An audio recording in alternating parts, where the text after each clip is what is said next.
Hello and welcome, everyone. In today's episode, we would like to discuss about one of the first topics that we have in programming languages in general and also in Python, and that would be talking about variables. So let's go and talk about variables. So why do we even start with variables? That is because variables are the only way that we can store data for our program temporarily during the execution of the program. So basically, the data that you are storing inside a variable is the data that is going to be used during the execution of that program. Let's say we have an application that is about going to a gym, like a gym membership application. And one of the things that is asked in this application is age of a person who is going to the gym. So how can we remember this age of this person? So we create a variable for that age. Now we can write age, which is going to be the name of the variable, equals, which is an assignment operator. That means that we assign, let's say, the age 27 to the variable age. So the name of this variable is age. We have used an assignment operator to assign the value 27 inside age. Now, the data type for this 27 is integer. That means that this number is a whole number. And in Python, we have integers to store whole numbers. And this is an integer that is going to be stored in this variable age. So as we said before, variables are used to store some data for our program. Variables have names. As you can see, this variable has the name age. It has a data type, what type of data is being stored in this variable. That is integer. And one of the things about variables is that they might change during the execution of the program. So you can say that this age might change while the program progresses or the program runs. It means that variables, as the name suggests, they're not constants. They will not stay the same. They will change. They have this capacity and capability to change variables. That's what the name suggests. Now, as you can see in here, that in Python, creating a variable is quite easy. You write the name of the variable, and then you assign a value to that variable. And that's it. A variable has been created. Now let's create one more variable about this person who is going to the gym, and that is going to be the name of this person. So the variable name, the assignment operator, and then the name of this person, which is going to be Alice. So Alice is going to the gym. Her name is Alice, as you can see, and this value is being stored in this variable, and her age is 27. This value is being stored in this variable.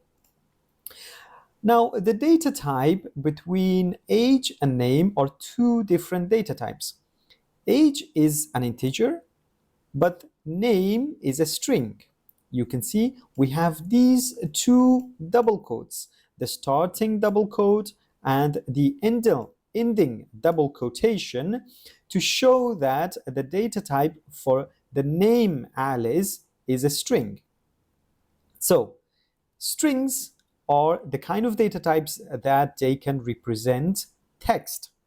And in a conventional way, we call this text. Like in Excel, it might be text. In Word, this might be text. But in programming, we call texts strings. And that's the official term that is going to be used across many programming languages. All right, so now this value is an integer. So let's take a note of that. I'm going to write that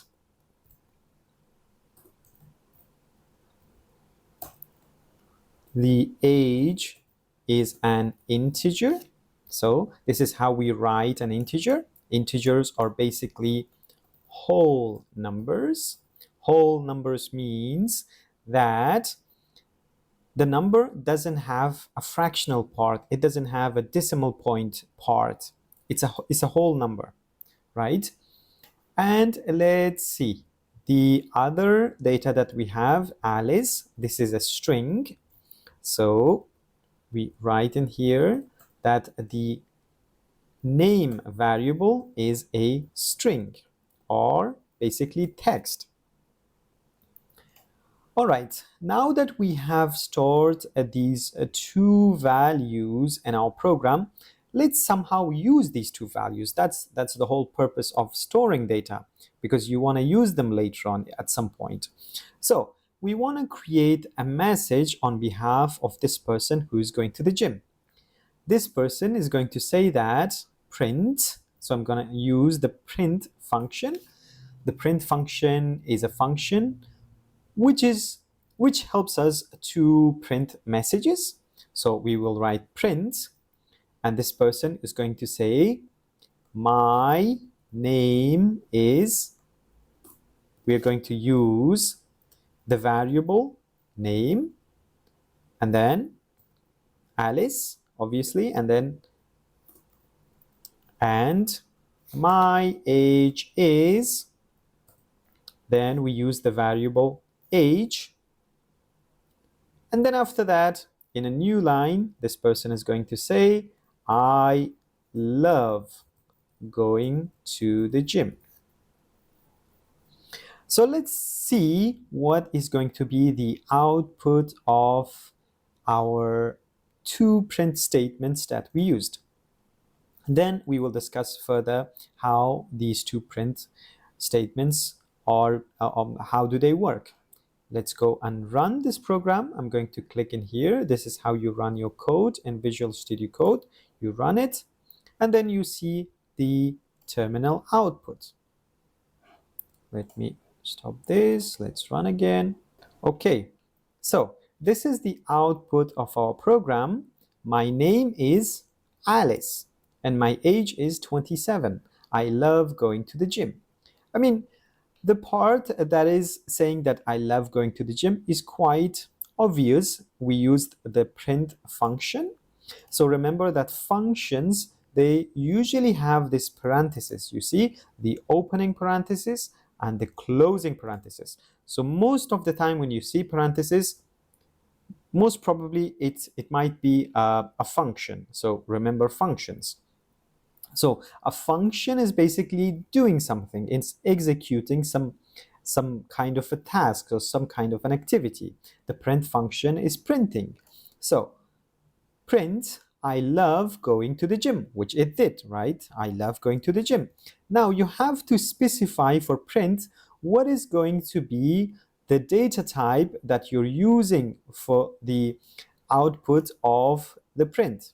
So now you have to consider when you're printing that you have to provide a specific data type when you provide data to print. Because we are printing a message, we are providing a string to print. So this string is saying, I love going to the gym. And again, notice it's a string. If we remove this part and basically put it like this without the double quotations, now print has a problem with this. You can see a bit of a red color happening here. That means that there is some kind of an error in this program. Now, if I run this program, you can see I have this error. Print, I love going to the gym, invalid syntax. So print wants you to provide very specific data to print.